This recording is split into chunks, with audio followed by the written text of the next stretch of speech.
فوراً، چونکہ حضور نے آ کے کہنا تھا لا کسرا ولا قیصر بعدہ.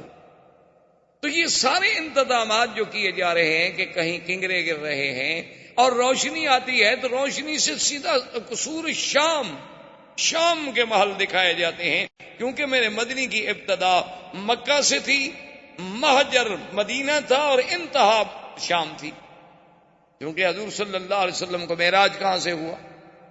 حضور صلی اللہ علیہ وسلم کا اسراء کہاں سے ہوا؟ مکہ سے شام، بیت المقدس. اور یوم محشر کہاں قائم ہوگا؟ شام، بیت المقدس. تو لہذا ابتدا تھی اور یہاں سے نور کے ساتھ آپ کا انتہا بھی دکھا دی گئی کہ مدنی کا مولد مکہ ہوگا اور مہجر جو ہے وہ طیبہ ہوگا اور منتہا جو ہے وہ شام ہوگا، بیت المقدس ہوگا. اچھا، اور خدا کی شان دیکھیں، عیسیٰ ابن مریم بھی تصدیق کے لیے کہاں اتریں گے؟ وہی شام. تو اب جناب بی بی آمنہ فرماتی ہیں کہ حضور صلی اللہ علیہ وسلم سرکار دو عالم، رحمت دو جہاں، سرکار مدینہ صلی اللہ علیہ وسلم جب پیدا ہوئے تو فرماتی ہیں یہ تمام دنیا کے بچوں سے ایک علیحدی وضع پہ پیدا ہوئے کہ باقاعدہ مورخین نے لکھا ہے کہ آپ جب پیدا ہوئے تو آپ کے دونوں ہاتھ زمین پہ تھے اور ایسے محسوس ہوتا تھا کہ سجدہ کر رہے ہیں آپ نے اللہ کو، اور اس کے بعد ایسے انگلی اٹھائی اور آسمانوں کی طرف دیکھا. یہ کوئی تصور بھی نہیں کر سکتا تھا کہ ایک پیدا ہونے والا بچہ یوں کرے. بعض علماء نے تو حضور کا کلام بھی نقل کیا ہے کہ جیسے مہد میں عیسیٰ علیہ السلام نے کلام کیا، اسی طریقے سے یعنی گود میں اس ماشتہ کے بیٹے نے کلام کیا، اصحاب اخدود کے واقعے میں باقاعدہ ایک بچے نے کلام کیا، موسیٰ علیہ السلام پہ جب تہمت لگی تو بچے نے کلام کیا، یوسف علیہ السلام پہ جب تہمت لگی تو بچے نے کلام کیا. تو بعض علماء نے نقل کیا ہے کہ حضور نے بھی کلام کیا، اور بعض نے اتنا لکھا ہے کہ پہلا کلام ہی یہ تھا اللہ اکبر کبیرہ والحمد للہ کثیرہ وسبحان اللہ بکرۃ واصیلا. اور سیرت پاک کے اس پہلو پہ دیکھیں کہ حضور صلی اللہ علیہ وسلم بی بی فرماتی ہیں کہ ولد مختونا ومسرورا، کہ حضور جب پیدا ہوئے تو ختنہ ہو چکا تھا، اور حضور جب پیدا ہوئے تو چہرے پہ مسکراہٹ ہے، مسرور ہیں، خوشی ہے. عبد المطلب کو خبر دی گئی کیونکہ حضور کی پیدائش سے 6 مہینے پہلے ہی آپ کے والد عبداللہ تو فوت ہو گئے. آپ خدا کی شان دیکھیں کہ والد یوں فوت ہو گئے، پھر بعد میں والدہ فوت ہو گئی، دادا فوت ہو گئے، چاچا فوت ہو گئے، اور حضور صلی اللہ علیہ وسلم کی وہ شان یتیمی جس کو قرآن نے خود ذکر کیا کہ الم یجدک یتیما، لیکن آگے بھی کہہ دیا فآوا، کہ میرا مدنی آپ کو ہم نے یتیم نہیں پایا، پھر ہم نے آپ کو خود تربیت دی، خود حفاظت کی. کیونکہ کوئی یہ تصور نہ کرے کہ یتیم بچے تو عام طور پہ بھٹک جاتے ہیں، ان کو تو کوئی سنبھالنے والا نہیں ہوتا، نہ باپ نہ ماں. جن کے ماں باپ ہیں وہ تو کنٹرول کرتے ہیں نا بچے کو، کیا پڑھ رہا ہے، کہاں جاتا ہے، کہاں سوتا ہے، کون دوست ہیں. لیکن جو یتیم ہے اس کا کون فکر کرے؟ اللہ نے فرمایا نہ میرے مدنی کو ایسا یتیم نہ سمجھنا، اس کا تو میں خود انتظام کرنے والا ہوں، اور میں والدین کو بھی اٹھا رہا ہوں تاکہ اگر کل کو کوئی بچہ قابل ہو تو لوگ کہتے ہیں نا جی اجی ایسے بہرحال کیوں ایسے قابل نہ ہوتا، دیکھو کس باپ کا بیٹا ہے، تو لوگ اس کی قابلیت کو باپ کی طرف نسبت کرتے ہیں. شاگرد کی لیاقت کو کہتے ہیں جی ٹھیک ہے ماشاءاللہ یہ ڈاکٹر صاحب بڑے لائق ہیں، لیکن انہوں نے کس استاد سے پڑھا ہے؟ استاد بھی تو دیکھو نا. اللہ نے فرمایا میرا مدنی نہ میں آپ کا باپ رکھوں گا، نہ دادا، نہ استاذ، نہ مدرسہ، تاکہ تیرے کمالات کی نسبت صرف تیرے رب کے ساتھ ہو اور کسی کے ساتھ، اور کسی سے نسبت کی ہی نہ جا سکے. کوئی یہ نہ کہے کہ جی باپ کی تربیت نے ان کو بنا دیا. اس لیے حضور فرماتے تھے کہ ادبنی ربی فاحسن تادیبی، کہ مجھے ادب جو سکھایا میرے رب نے سکھایا، میری تربیت میرے رب نے کی ہے. تو وہ کیسا ادب تھا کہ آپ حیران ہوں گے کہ پیدا ہونے کے بعد بھی جنہوں نے بائیں پستان سے کبھی دودھ پینا گوارا نہیں کیا، کہ میں نبی ہوں، میرا کام دائیں سے پینا ہے، دائیں ہاتھ سے پینا ہے، دائیں چیز کو پسند کرنا ہے، میں یہ سار کو کیوں پسند کروں؟ اندازہ کریں سرکار دو عالم صلی اللہ علیہ وسلم کی تربیت کا. اچھا، عبد المطلب کو اطلاع ملی کہ آپ کے گھر میں بیٹا ہوا. عبد المطلب اس وقت کعبۃ اللہ میں بیٹھے تھے، جب ان کو اطلاع ملی کہ آپ کے گھر میں، عبداللہ کے گھر میں بیٹا پیدا ہوا ہے، اور ولد مختونا و مسرورا، اور یہ پہلا خوش نصیب بیٹا ہے کہ جو مختون ہے، ختنہ بھی ہو چکا ہے، اور جو سرہ ہے وہ بھی خود بخود کٹی ہوئی ہے، اس کو بھی کاٹنے کی ضرورت نہیں پڑی۔ حیران ہو گئے، ان کا اچھا، تو جلدی جلدی دوڑے آئے اور اپنے بٹے کو اٹھایا، اور پتہ ہے، اور بی بی بھی کہتی ہے اللہ اکبر۔ اب حالانکہ دیکھیں کہ اس وقت نہ توحید ہے نہ دین ہے، لیکن بی بی آمنہ کہتی ہے کہ حضور کے پیدا ہونے کے بعد جو پہلا لفظ میں نے کہا نا حضور کے لیے، جو پہلا کلمہ میرے منہ سے نکلا، اور وہ کیوں نکلا، وہ فرماتی ہیں کہ میں ابھی حضور میرے پیٹ مبارک میں تھے کہ میں یہ سن چکی تھی آواز کہ جب بچہ پیدا ہو یوں کہنا ہے، اعیذک باللہ الواحد من کل حاسد، کہ میں تمہیں اس اللہ واحد کی پناہ میں دیتی ہوں ہر حسد کرنے والے سے۔ یعنی پہلا کلمہ جو ہے وہ بھی اللہ سے پناہ پکڑے، اور حضور صلی اللہ علیہ وسلم کو اللہ کی حفاظت میں دے رہی۔ عبد المطلب نے جو اٹھایا حضور صلی اللہ علیہ وسلم کو اپنے ہاتھوں پہ، تو فوراً کعبۃ اللہ کے اندر لے گئے۔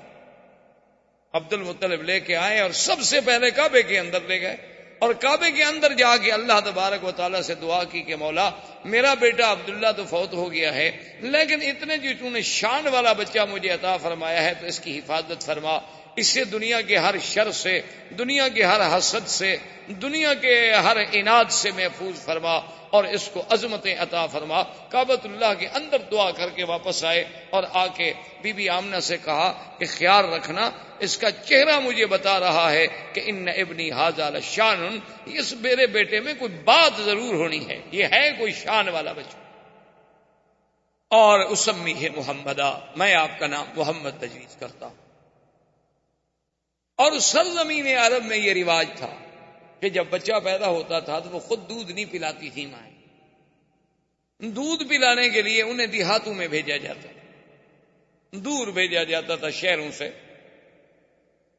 اور انہیں دور رکھا جاتا تھا۔ اس کی وجہ مورخین نے لکھی ہے کہ اصل ایک وجہ تو یہ تھی کہ شہر کی فضا اور جو اور خوراک اتنی صاف نہیں ہوتی جتنی دیہات کی صاف ہوتی۔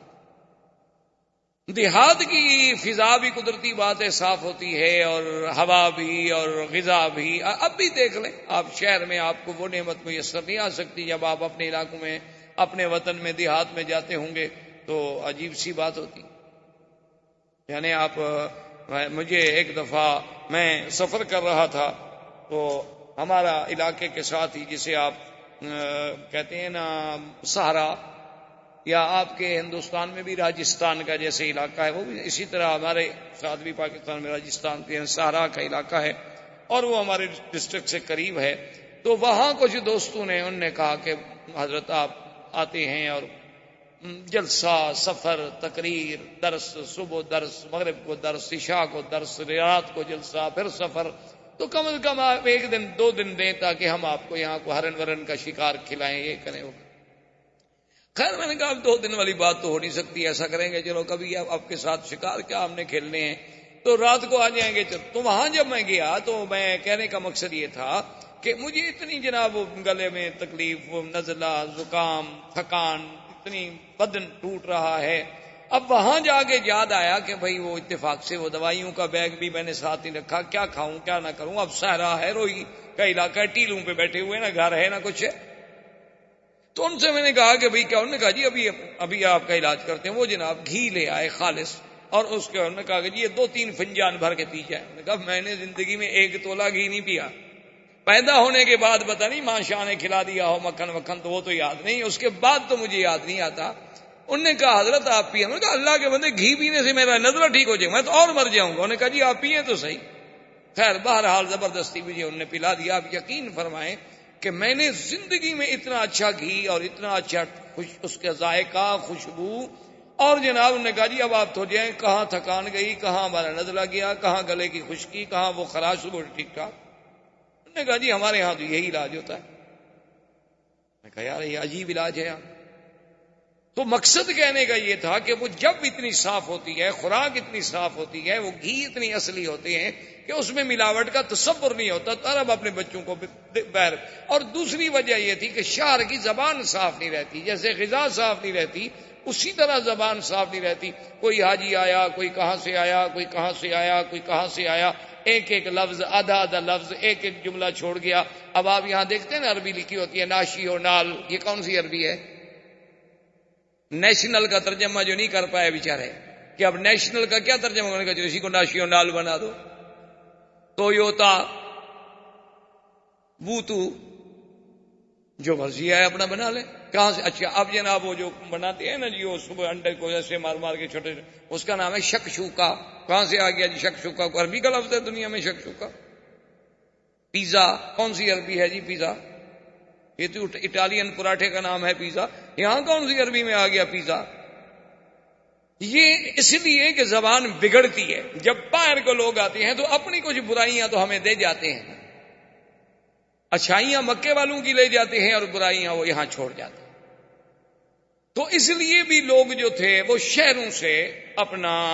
گھبراتے تھے کہ بھئی بچے کی تربیت باہر کرو کہ اس کی زبان بڑی فصیح۔ تو اس لیے اب جناب بی بی صاحبہ بھی اسی تمنا میں تھی۔ بنو سعد کے قبیلے کی مرضعات آئیں، مکے میں آ کے بچوں کو تلاش کیا، سب اپنا اپنا بچہ لیتی گئیں، اور جب سنے کہ محمد عربی عبداللہ کے گھر میں پیدا ہوئے، باپ فوت ہو گیا ہے، بھئی یتیم ہے نا۔ اچھا یہ مطلب نہیں تھا کہ ان کو صرف پیسوں کا خیال ہوتا تھا، وہ دودھ کی کوئی اجرت طے نہیں کرتی تھی، ان کے نزدیک دودھ بیچنا حرام تھا۔ اچھا یہ ہمارے دیہاتوں میں بھی رواج رہا ہے، ہمارے قبائل میں، کہ دودھ بیچنے کو بڑا حرام سمجھا جاتا ہے۔ دودھ ہے ٹھیک ہے، اللہ کی نعمت، اس کو کیا بیچنا ہے؟ اب تو خیر لوگ دودھ والی بیچ دیتے ہیں، دودھ کیا ہوا، اب تو قومیں اتنی ترقی کر گئی۔ اچھا خیر جناب وہ یہ ہوا کہ وہ یہ سوچتے تھے کہ بعد میں اکرامیہ جو ہے وہ تو ہمیں ملنا ہے نا، طے نہیں کرتے کہ ہمیں دودھ پلانے کے اتنا پیسے دو، لیکن صاف بات ہے کہ بڑا گھر ہوگا تو اکرام، لباس، کپڑے، یہ وہ ملے گا، اور ایک یتیم بچے کے گھر سے بھی ہمیں کیا ملے گا؟ ماں غریب ہے، باپ مر گیا ہے، دادے کی کفالت میں ہے، اور اس زمانے میں عبد المطلب کا گھرانہ سب سے زیادہ غریب تھا۔ غربت کی وجہ کیا تھی کہ جو کچھ ہوتا تھا وہ تو حاجیوں پہ لٹا دیتے تھے، جو کچھ ہوتا تھا وہ حاجیوں پہ لٹایا جاتا تھا کہ ان کو پانی پلاؤ، شربت پلاؤ، ان کو جناب کھانا کھلاؤ، ان کے رہنے کا انتظام کرو۔ اب اتنے حاجیوں کا انتظام کرنا ہے ایک سردار کو، تو اس کے گھر میں بچ کیا جاتا ہے؟ تو بہرحال جب وہ مایوس ہو گئیں تو بیٹھے بیٹھے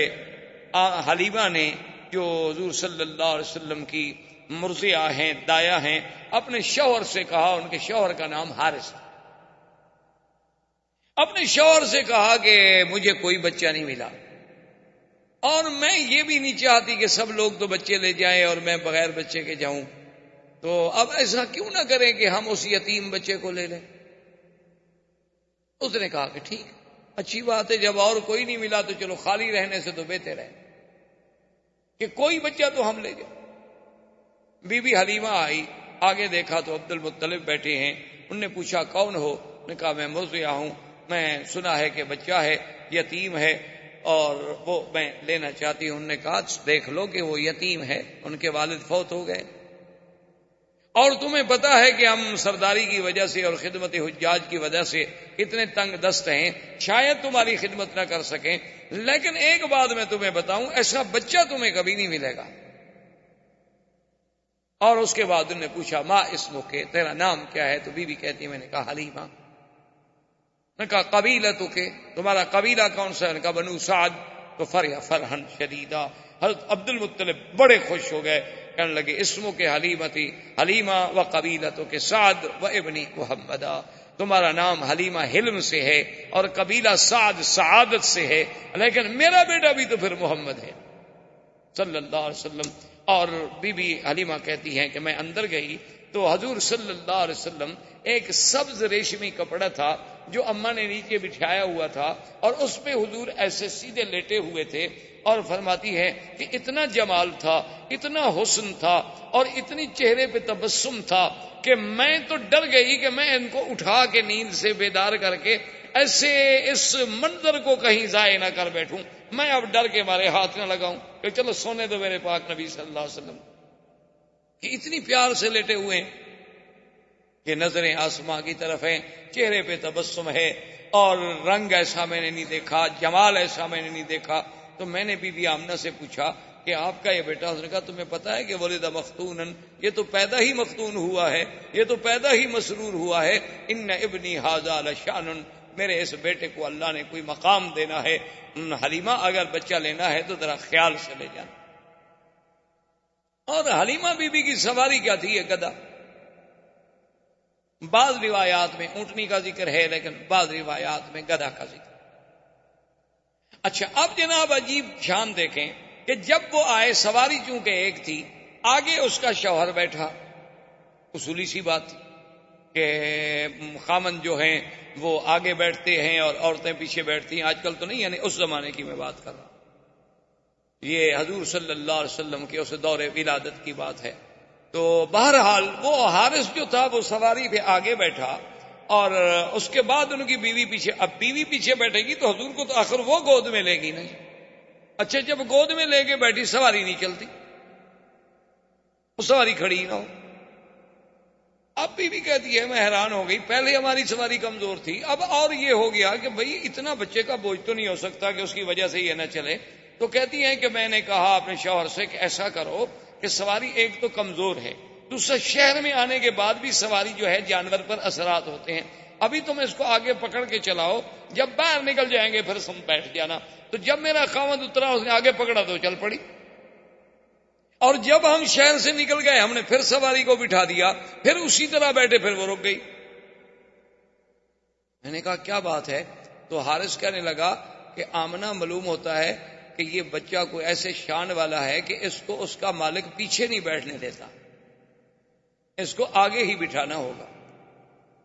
تو لہذا اس کو میں آگے لے لیتا ہوں، تم پیچھے بیٹھی رہو۔ تو میں نے اپنی گود میں لے لیا۔ تو کہتے ہیں میری سواری جو چلی نا تو ساری بنو سعد کی سواریاں پیچھے رہ گئیں، اور وہ ہمیں پکار رہی ہیں کہ حلیمہ تمہاری سواری کو کیا ہوا؟ میں نے کہا سواری تو وہی ہے، پر سوار بدل گیا۔ سواری تو میری وہی ہے جو آتے ہوئے چل نہیں سکتی تھی، آتے ہوئے کھڑی نہیں ہو سکتی تھی۔ اور پھر بی بی حلیمہ کہتی ہے کہ ہمارے علاقے میں غربت کا یہ عالم تھا، پورا علاقہ برباد تھا، اور میری کہتی ہے کمزوری کا یہ عالم تھا کہ میرا ایک بیٹا تھا، اس کو میں دودھ نہیں پلا سکتی تھی، دودھ والا بیٹا تھا، یعنی رضاعت کے دور میں تھا، لیکن اتنا میرا کم دودھ ہوتا تھا کہ سارا دن میرا بیٹا روتا رہتا تھا۔ بی بی حلیمہ کے بیٹے کا نام عبداللہ تھا، جو حضور کا رضائی بھائی تھا۔ اب دیکھیں، باپ کا نام بھی عبداللہ اور رضائی بھائی کا نام بھی عبداللہ، ماں کا نام آمنہ اور مرضیہ کا نام حلیمہ، یعنی آمنہ امن سے، حلیمہ حلم سے، قبیلہ سعد سے، اور رضاعت والا بھائی بھی عبداللہ۔ یہ سارے اتفاق ہے۔ یہ تو معلوم ہوتا ہے کہ اس خالق کائنات نے نظام بنایا کہ جس جس چیز پہ آپ نظر ڈالیں، یعنی عجیب حیرت ہوگی۔ اچھا دیکھیں نا، اگر آپ لفظ دیکھیں اللہ تو کس دوسرے لفظ پہ شد ہے، پہلے لفظ پہ تو شد نہیں ہے نا۔ اور حضور کے نام پہ بھی دیکھیں محمد، وہاں بھی شد دوسرے نام پہ آتی ہے، پہلے نام پہ نہیں آئی، آخر پہ بھی نہیں آئی۔ یعنی یہ سارے اتفاقات ہیں۔ یہ بخت و اتفاق ہے کہ ہاں جی اتفاق ہے، ایسا ہو گیا ہوگا، یہ کیا بات ہے؟ یہ سارے زمین و آسمان کی سٹیجیں جو سجائی جا رہی ہیں، یہ سارے اتفاق نہیں، بلکہ معلوم یہ ہوتا ہے کہ یہ کارخانہ ہستی اللہ تبارک و تعالی نے شاید اسی آنے والی ذات کے لیے پیدا کیا کہ اب جناب بھائی کا نام کیا ہے؟ عبداللہ، اور آپ کی دو بہنیں بھی ہیں رضائی، ایک کا نام تھا شیما اور ایک کا نام تھا انیسا یا انیسا۔ تو بی بی حلیمہ کہتی ہے کہ میرا اتنا دودھ بھی نہیں ہوتا تھا کہ میرا بچہ پی لے، وہ بیچارہ روتا رہتا تھا، نیند نہیں آتی تھی بھوک کے مارے، کہ اور تو کوئی رضا کوئی نہیں تھی۔ لیکن کہتی ہے جب میں حضور کو لے کے آئی تو کہتی ہے پہلا دن تھا کہ میرے سینے کے دونوں حصے جو ہے دودھ سے بھر گئے، اور حضور پاک نے بھی پیٹ بھر کے دودھ پیا اور میرے بیٹے نے بھی پیٹ بھر کے دودھ پیا، اور دونوں آرام کرتے رہے کہ اللہ نے میرے بدن میں بھی انقلاب، میرے گھر میں بھی انقلاب، اور میری بکریاں شام کو چرنے گئی، واپس آئیں تو ان کے نت بھرے ہوئے ہیں دودھ سے۔ ایک ہماری بالکل مریل قسم کی اونٹنی تھی جو اٹھ کے نہیں کھڑی ہو سکتی تھی، تو میرا شوہر دوڑا ہوا آیا، اس نے کہا حلیمہ دیکھا وہ اونٹنی کھڑی ہے اور دودھ اترا ہوا ہے، برتن لاؤ میں دودھ لے کے آؤں، چونکہ اونٹنی کا دودھ عرب کو بڑا محبوب تھا۔ تو اللہ تبارک و تعالی نے حضور پاک صلی اللہ علیہ وسلم کی بی بی حلیمہ کے گھر جانے سے وہ ظاہری برکتیں، وہ باطنی برکتیں، وہ معنوی برکتیں، وہ حصی برکتیں، وہ وجودی برکتیں ایسے اظہار ہوئے کہ دنیا دنگ رہ گئی۔ اور پھر بی بی کہتی ہے کہ حضور کے اپنے بدن میں جو بڑھنے کا انداز تھا، یعنی عجیب حیرت کی بات تھی کہ جو بچہ 1 مہینے میں بڑھتا ہے اتنا حضور 1 دن میں بڑھ جاتے تھے۔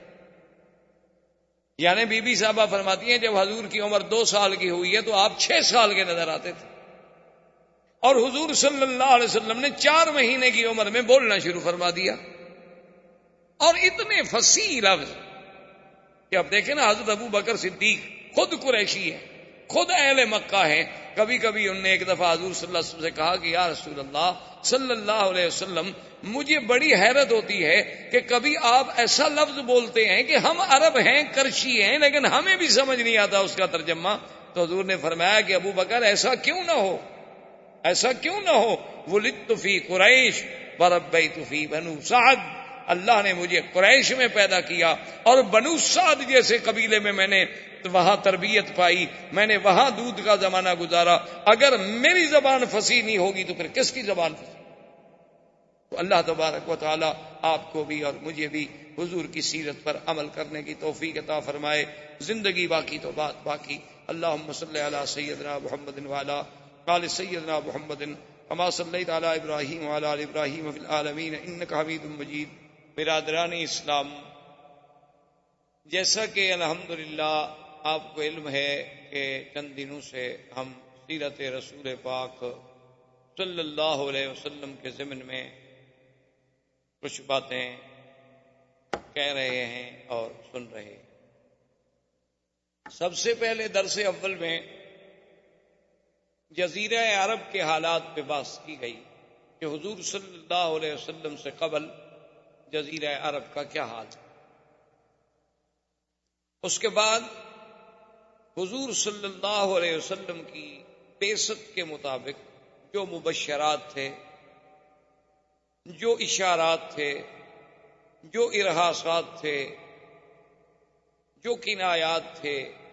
جو مؤشرات تھے، ان پر بحث کی گئی اور اس کو ذکر کیا گیا درس میں۔ اور پھر تیسرے درس میں حضور صلی اللہ علیہ وسلم کی ولادت باسعادت، حضور صلی اللہ علیہ وسلم کا ولادت کے وقت کے حالات،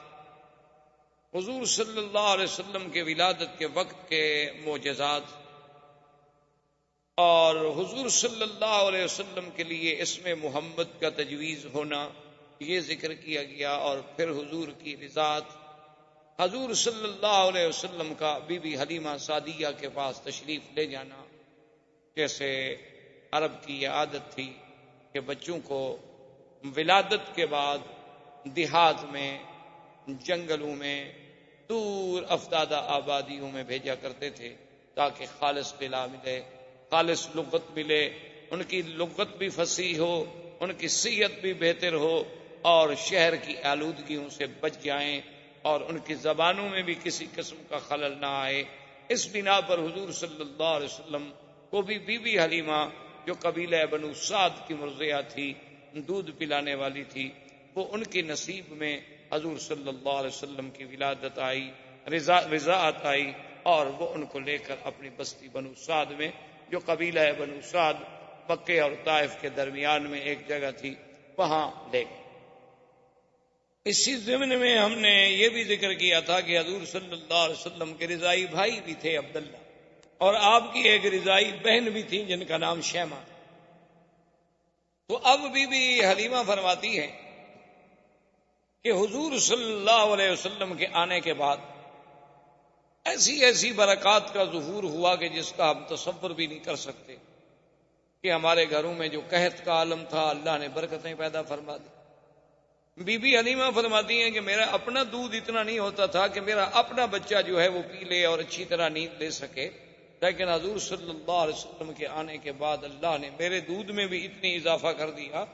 کہ اب ایک بچے کے بجائے دونوں پیتے اور دونوں آرام سے سکون کے ساتھ آرام کرتے۔ اور اسی طرح بی بی حلیمہ سعدیہ یہ فرماتی ہیں کہ حضور صلی اللہ علیہ وسلم کی جو اٹھان تھی، وہ عام بچوں سے علیحدہ تھے، کہ یعنی جو بچہ 1 مہینے میں بڑھتا ہے حضور 1 ہفتے میں بڑھ جاتے، اور حضور صلی اللہ علیہ وسلم کا لیٹنا، حضور صلی اللہ علیہ وسلم کا باتیں کرنے کا انداز چھوٹی سی عمر میں، حضور صلی اللہ علیہ وسلم کا کسی بات میں جھگڑا نہ کرنا، کسی بات میں تعارض نہ کرنا، حضور صلی اللہ علیہ وسلم کا باوجود چھوٹی سی عمر کے ہر چیز میں تیامن یعنی دائیں طرف کو ترجیح دینا، بائیں طرف سے بچنا، یہ ساری چیزیں ایسی تھیں جو مجھے عجیب نظر آتی، اور میں صرف حیران نہیں تھی بلکہ ہمارا قبیلہ بنو سعد پورے کا پورا حیران تھا کہ یہ کون سا ایسا بچہ آ گیا ہے شان والا کہ جس کی وجہ سے اس علاقے کی کایا اللہ نے پلٹ دی ہے، کہ تم نے کانٹوں کو چھوا اور گلستاں کر دیا، کہ جہاں جہاں سے حضور صلی اللہ علیہ وسلم گزرے، جہاں جہاں حضور صلی اللہ علیہ وسلم کے قدم پہنچے، وہ جگہ جو تھی جنت سما ہوتی گئی۔ جہاں تیرا نقش قدم دیکھتے ہیں، خیاباں خرامہ خرامہ ارم دیکھتے ہیں۔ تو اسی اسنا میں کہتی ہیں جب حضور تھوڑے کچھ چلنے پھرنے کے قابل ہو گئے تو حضور پاک صلی اللہ علیہ وسلم نے مجھ سے پوچھا کہ اماں حلیمہ میرے بھائی جو ہیں یہ کہاں چلے جاتے ہیں؟ سارا دن غائب ہوتے ہیں، شام کو آتے ہیں، میرا بھائی بھی غائب ہو جاتا ہے، میری بہن شیمہ بھی غائب ہو جاتی ہیں، تو یہ کہاں چلی جاتی ہیں؟ تو بی بی حلیمہ سعدیہ نے کہا کہ بیٹا کیونکہ ہم غریب لوگ ہیں، کچھ دمبیاں ہیں، کچھ بکریاں ہیں، کچھ مویشی ہیں، تو ان کو وہ چرانے کے لیے دور جاتے ہیں اور چرا کے شام کو واپس آ جاتے ہیں۔ تو فرماتی ہیں کہ محمد مصطفیٰ صلی اللہ علیہ وسلم نے فرمایا کہ اماں میں بھی ان کے ساتھ بکریاں چرانے کے لیے جاؤں۔ تو میں نے کہا بیٹا آپ کو تکلیف کرنے کی کیا ضرورت ہے، آپ کو تو ہم اپنے پاس لائے ہیں خدمت کے لیے۔ انہوں نے کہا نہیں، میں یہ نہیں سوچ سکتا کہ میرے بھائی اور بہن ایک عمل کریں، ایک محنت کریں اور میں اس میں شرکت نہ کروں۔ تو حضور صلی اللہ علیہ وسلم بھی تشریف لے گئے۔ اسی اسنا میں وہ واقعہ پیش آیا کہ ایک دن آپ کے بھائی عبداللہ اور آپ کی بہن شیمہ جو تھی وہ بھاگتی ہوئی آئیں اپنی اماں کے پاس، اور انہوں نے کہا کہ اماں ہمارا وہ جو قرشی بھائی ہے نا، قد جاء رجلان فقتلہما، 2 آدمی آئے انہوں نے ہمارے بھائی کو قتل کر دیا۔ تو بی بی حلیمہ سعدیہ کہتی ہیں کہ میرے تو پاؤں کے نیچے سے زمین نکل کہ بھئی ہمارے پاس تو وہ قریش کی امانت ہے، اور خدا نہ خواستہ ایسا واقعہ ہو جائے تو پھر ہمیں کہاں قریش معاف کریں۔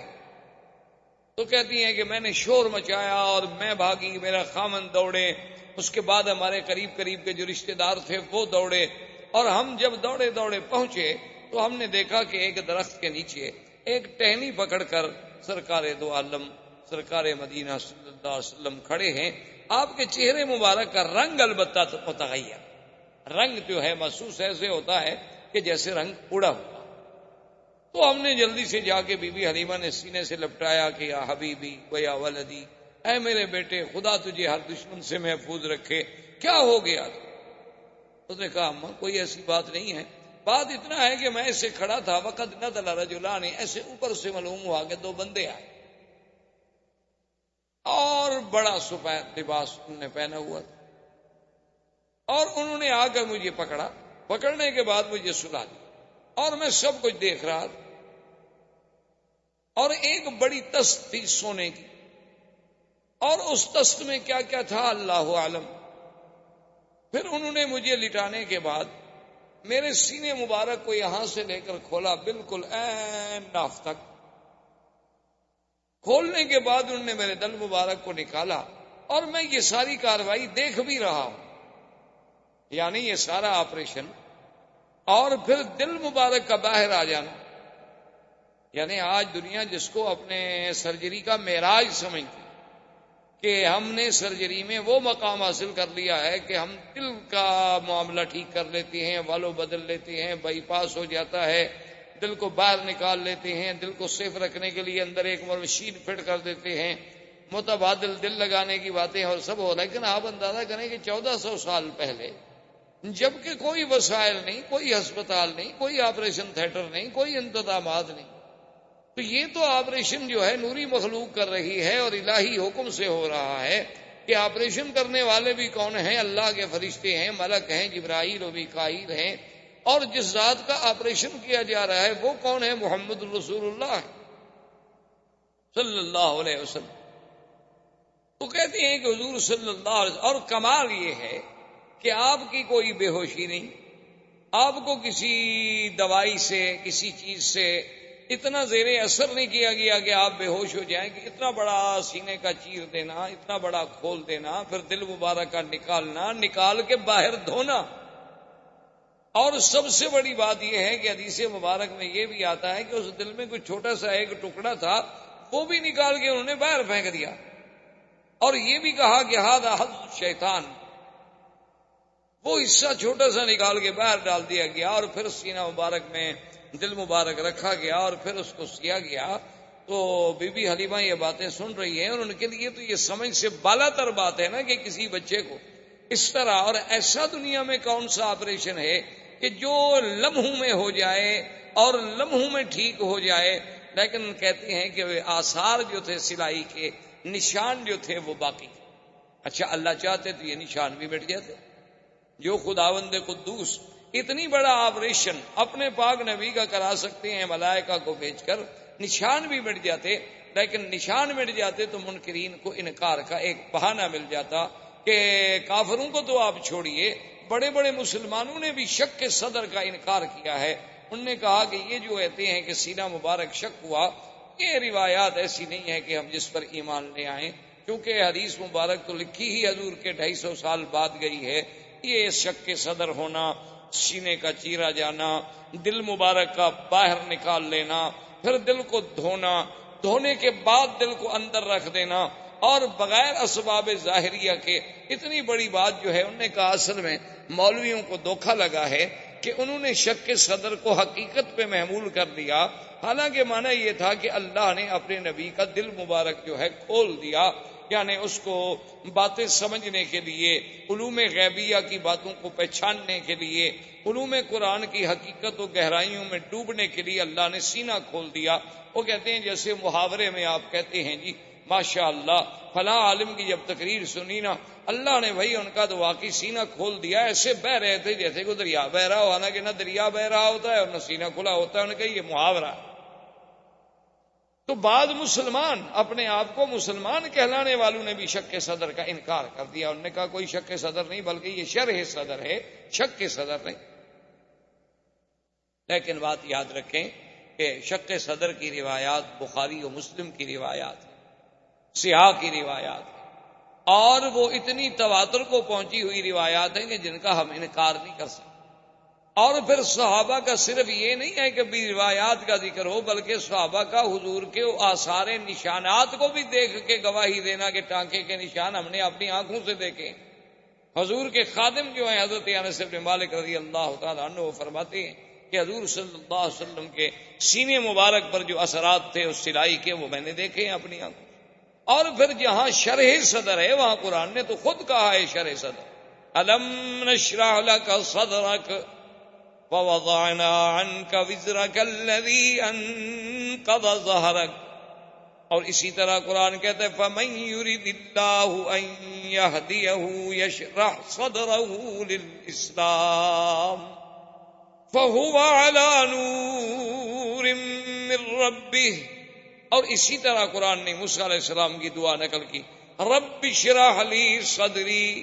ويسر لي امری وَاحْلُلْ عُقْدَةً مِّن لِّسَانِي يَفْقَهُوا قَوْلِي۔ اور حضور کی دعا تھی اللہم متعنا بِأَسْمَائِنَا وَأَبْصَارِنَا وَاشْرَحْ صُدُورَنَا۔ تو شرح صدر تو قرآن نے خود ذکر فرمایا۔ تو اگر شرح صدر سے علماء کو دھوکہ لگتا تو اس شرح صدر والی آیت میں وہ لکھ دیتے کہ یہ شک صدر ہے، یا شک صدر والی آیت کے نیچے اور حدیث کے نیچے لکھ دیتے کہ یہ شرح صدر ہے۔ یہ بات نہیں، حضور کا ایک دفعہ شک صدر نہیں بلکہ 2 دفعہ حضور کا شک صدر ہے۔ ایک بچپن میں جب سرکار دو عالم صلی اللہ علیہ وسلم اپنی مرضعہ بی بی حلیمہ بنو سعد کے قبیلے میں تھے، اس وقت بھی آپ کا سینہ مبارک کھولا گیا۔ اور ایک جب حضور صلی اللہ علیہ وسلم کو اسراء اور معراج پہ لے جانے کا فیصلہ ہوا تو وہ بھی اللہ کے حرم میں مسجد الحرام میں یہاں آ کر فرشتوں نے پھر آپ کا سینہ مبارک کھولا۔ اور اصل وجہ اور حکمت اللہ کی شان یہ تھی کہ آخر حضور صلی اللہ علیہ وسلم جلالت شان کے ساتھ، اس میں تو کوئی شک نہیں کہ آپ بشر ہیں اور سید البشر ہیں، اس میں تو کوئی شک نہیں کہ آپ ابن عبداللہ ہیں، اس میں تو کوئی شک نہیں کہ آپ ابن آمنہ ہیں، اس میں تو آپ کوئی شک نہیں کہ آپ عبد المطلب کے پوتے ہیں، ابی طالب کے بھتیجے ہیں، عبداللہ کے بیٹے ہیں، آمنہ کے لال ہیں، بی بی حلیمہ سعدیہ سے دودھ پینے والے ہیں۔ تو علماء نے لکھا ہے کہ وہ تقاضائے بشریت کا جو حصہ تھا، اللہ کو یہ بھی گوارا نہیں تھا کہ اس بشریت کی چیز پر کبھی کسی شیطان کے وساوس کا اثر ہو جائے۔ اللہ نے اس حصے کو ہی نکال دیا کہ وہ چیز ہی باقی نہ رہے، اب باقی ہی وہ رہے گا جس کا تعلق صرف اللہ سے ہو سکتا ہے، غیر اللہ کا کوئی تاثر وہاں دخل ہی نہیں دے سکتا، اس لیے کہ اللہ کے بندوں پر جب شیطان کا اثر نہیں ہو سکتا تو اللہ کے نبی تو پاک ہوتے۔ تو اللہ تبارک و تعالی نے ان کا ایک حقیقتاً ہی انتظام فرما دیا کہ اس حصے کو ہی نکال دو، اس جگہ کو ہی نکال دو جہاں شیطان کے وساوس کا حملہ ہو سکتا تھا باعتبار بشریت کے۔ ورنہ اللہ کے رسول صلی اللہ علیہ وسلم تو اتنے معصوم ہیں کہ انسان تو انسان، جن تو جن، بلکہ شیطان۔ ایک صحابی نے پوچھا کہ حضور قرآن پاک میں موجود ہے کہ ہر بندے کے ساتھ ایک ملک ہوتا ہے، ایک فرشتہ ہوتا ہے اور ایک شیطان ہوتا ہے، ایک قرین ہوتا ہے شیطان اور ایک ملک ہوتا ہے ہر بندے کے ساتھ۔ تو کیا یا رسول اللہ صلی اللہ علیہ وسلم آپ کے ساتھ بھی وہ قرین ہے، وہ شیطان ہے؟ آپ نے فرمایا کہ ہے ولکنہ اسلم، ہے تو صحیح لیکن وہ بھی مسلمان ہو گیا، تو لہذا اب وہ بھی میرے خلاف تو کوئی غلط بات تو مجھے نہیں بتا سکتا۔ یعنی حضور صلی اللہ علیہ وسلم کی صحبت کا یہ عالم تھا۔ تو ایک دفعہ تو آپ کو بچپن میں تیار کیا گیا کہ وہ حصہ جو ہے اس کو نکال دیا جائے اور آپ کے دل کو ایمان و حکمت سے بھر دیا جائے کہ انا سنلقی علیک قولا ثقیلا، پھر ہم نے آپ پر ایک بہت بڑا بھاری قول اتارنا ہے، اللہ نے قرآن اتارنا ہے، اللہ نے قرآن کے اعلان کے لیے اپنے پاک پیغمبر کو تیار کرنا ہے۔ تو یہ باطنی تیاری بھی ہو رہی تھی، ظاہری تیاری بھی ہو رہی تھی۔ تو اب بی بی حلیمہ کہتی ہیں کہ میں حیران ہو گئی، میں نے کہا اب اس کا حل کیا ہے، کیا ہو سکتا ہے؟ تو میں نے بڑی سوچ و بچار کے بعد، ایک ہمارے علاقے میں بہت بڑا کاہن تھا، بہت بڑا ماہر تھا، راہب تھا ان باتوں کا، تو میں اس کے پاس ان کو لے گئی اور میں اپنے خاوند کو بھی لے گئی۔ تو اس نے جب دیکھا تو اس نے کہا کہ نام کیا ہے؟ میں نے بتلایا کہ نام یہ ہے محمد صلی اللہ علیہ وسلم۔ کب پیدا ہوئے؟ 12 ربیع الاول کی رات میں۔ کہاں پیدا ہوئے؟ مکہ میں۔ کیا دیکھا؟ یہ دیکھا۔ کیا کیا آثار نظر؟ اس کے بعد اس نے کہا کہ حلیمہ بات یہ ہے کہ اس بچہ جو ہے یہ کوئی شان والا بچہ ہے، معلوم ہوتا ہے کہ شاید یہ امت کا نبی ہو، لہذا اس کو تم بڑی حفاظت سے رکھو، اس کے تو بڑے دشمن ہوں۔ تو اب بھی حلیمہ کہتی ہیں کہ میں گھبرا گئی، حالانکہ میں 2 سال کی عمر میں ایک دفعہ والدہ کے پاس لے گئی تو پھر منتیں کر کے میں لے آئی تھی حضرت کو، کیونکہ والدہ کہتی تھی کہ اب 2 سال کی عمر ہوگی تو آپ چھوڑ دیں۔ میں نے کہا کہ نہیں نہیں، مکے میں بیماری پھیلی ہوئی ہے، کہیں حضور کو تکلیف نہ ہو جائے، کیونکہ میں چاہتی تھی کہ یہ برکت میرے گھر سے کہیں دور نہ ہو جائے،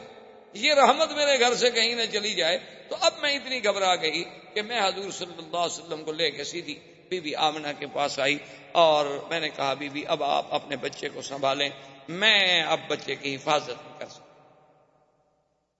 تو بی بی آمنہ نے فرمایا کہ حلیمہ کیا بات ہے، تم تو منتیں کر کے لے گئی، تو ابھی تو چند ماہ بھی نہیں گزرے تم پھر خود آ گئی ہو دینے کے لیے، کیا تمہیں خطرہ ہے؟ اس نے کہا کہ اب بی بی میں آپ کو کیا بتاؤں، کچھ حالات ایسے دیکھے گئے ہیں، کچھ باتیں ایسی ایسی حضور کے ساتھ ہوئی ہیں، اور آپ کا سونا اٹھنا بیٹھنا، پھر کہنا کہ 2 آدمیوں نے میرا سینہ مبارک کھولا ہے، یہ ایسی باتیں ہیں کہ میں ڈر گئی ہوں کہ کہیں میں اس امانت کو سنبھال نہ سکوں۔ تو بی بی آمنہ نے کہا اچھا تم کہیں اس طرح اس لیے تو نہیں ڈر رہی ہو کہ آپ پر کوئی جن کا اثر ہو گیا؟ تو انہوں نے کہا پتہ نہیں، ہو سکتا ہے کہ جن کا بھی اثر ہو۔ تو انہوں نے کہا کہ نہیں، میرے بچے پہ کبھی جن کا اثر نہیں ہو سکتا، کیونکہ جب یہ پیدا ہوئے تھے تو میں نے اسی وقت کہا تھا کہ انی اعیذک باللہ الواحد الاحد من شر حاسد اذا حسد۔ اب دیکھیں کہ بی بی آمنہ حضور کو اس وقت بھی اللہ کی پناہ میں دے رہی ہیں پیدا ہونے کے بعد، حالانکہ وہ تو ان گھرانوں میں پیدا ہوئی جہاں بت پرستی تھی، لیکن حضور صلی اللہ علیہ وسلم کی ولادت کا سلسلہ اور حضور کی برکات کے، انہوں نے کہا کہ ہاں میرے بچے پہ جن شن تو کوئی اثر نہیں کر سکتا، لیکن اگر تم گھبرا گئی ہو تو کوئی بات نہیں، چھوڑ۔ تو حضور صلی اللہ علیہ وسلم پھر اپنی ماں کے پاس آ گئے، اور اس کے بعد عبد المطلب ابھی زندہ تھے، اور کفالت جو تھی وہ عبد المطلب کی تھی، اور عبد المطلب مکے کے سردار، اور عبد المطلب کے لیے کعبۃ اللہ کے بالکل عین دروازے کے قریب بساط بچھائی جاتی تھی، یعنی آپ کے لیے جیسے آپ نے دیکھا نا عرب کا اب بھی رواج ہے کہ گھروں سے باہر مکانوں کے ایسے تھڑے بنے ہوتے ہیں، وہاں کپڑا بچھا دیں گے، سرانے رکھ دیں گے، پیچھے مجلس بنا کے بیٹھ جائیں گے، عرب کا اب بھی رواج۔ تو عبد المطلب کے لیے جو مجلس بنتی تھی وہ بالکل عین کعبۃ اللہ کی دیوار کے ساتھ اور کعبۃ اللہ کے دروازے کے قریب، وہاں آپ کے لیے مخملی کپڑے کے بچھائے جاتے، سرانے لگائے جاتے، گدے لگائے جاتے، کیونکہ سردار مکہ تو اس وقت عبد المطلب، سارے مکے پہ ان کی سرداری تھی، اور پھر سقایا اور خدمت حجاج، خدمت حجیج، یہ سارا نظام جو ہے عبد المطلب کے سپرد تھا، لہذا ان کا احترام جو ہے دو جانب سے تھا، ایک کعبۃ اللہ کی نسبت سے اور ایک مکے کی سردار ہونے کی نسبت۔ اور جب وہ مجلس بچھا دی جاتی